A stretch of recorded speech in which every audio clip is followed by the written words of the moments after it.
Bro, ప్రూఫ్లతో సహా మాట్లాడుకుందాం. నాకు కొన్ని రోజుల ముందు బెట్టింగ్ యాప్ ఏజెంట్స్ ఉంటారు కదా, వాళ్ళు మెసేజ్ చేసిర్రు. సో వాళ్ళెట్లా మెసేజ్ చేసిరంటే, నా బెట్టింగ్ వీడియో ఉంది కదా, అది బాగానే రీచ్ అయింది. ఒక 30K అట్లా, ఇంకా 1.4K లైక్స్ వచ్చినాయి, కమెంట్స్ బాగానే వచ్చినాయి, 150 మంది. అది చూసేసి నాకు మెసేజ్ చేసిర్రు. ఏమనంటే ఇది ప్రమోట్ చేయమని మెసేజ్ చేసిర్రు. సో ఏంటంటే అలా చూపించే అమౌంట్స్ ఎట్లున్నాయంటే, జస్ట్ ఒక 500 మందిని ఆడిపిస్తే, టెలిగ్రామ్లో తీసుకొని ఆడిపిస్తే 80,000 పే చేస్తారు. అంటే 1 డేకే. ఇప్పుడు అర్థమైందా మీకు? వాళ్ళు ఐఫోన్లు కొనేది, బండ్లు కాలబెట్టేది, కార్లు కొనేది, ఫ్లాట్లు కొనేది, పైసలు అన్నీ అలా కట్టలు చూపించేది ఎట్లొస్తాయని ఒక్క రోజుకే తీసేస్తారు వాళ్ళు అన్ని పైసలు.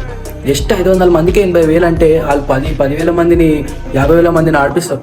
ఇన్ని పైసలు వచ్చిండొచ్చు ఒక్క రోజుకే.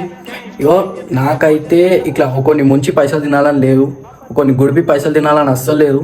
సో ప్రమోషన్ చేస్తా కానీ వీటి నేను ప్రొడక్ట్ ప్రమోషన్ చేసుకుంటా. మంచి ప్రమోషన్ లేకపోతే యూట్యూబ్ మానిటైజేషన్ నుంచి వచ్చినాయి తీసుకుంటా.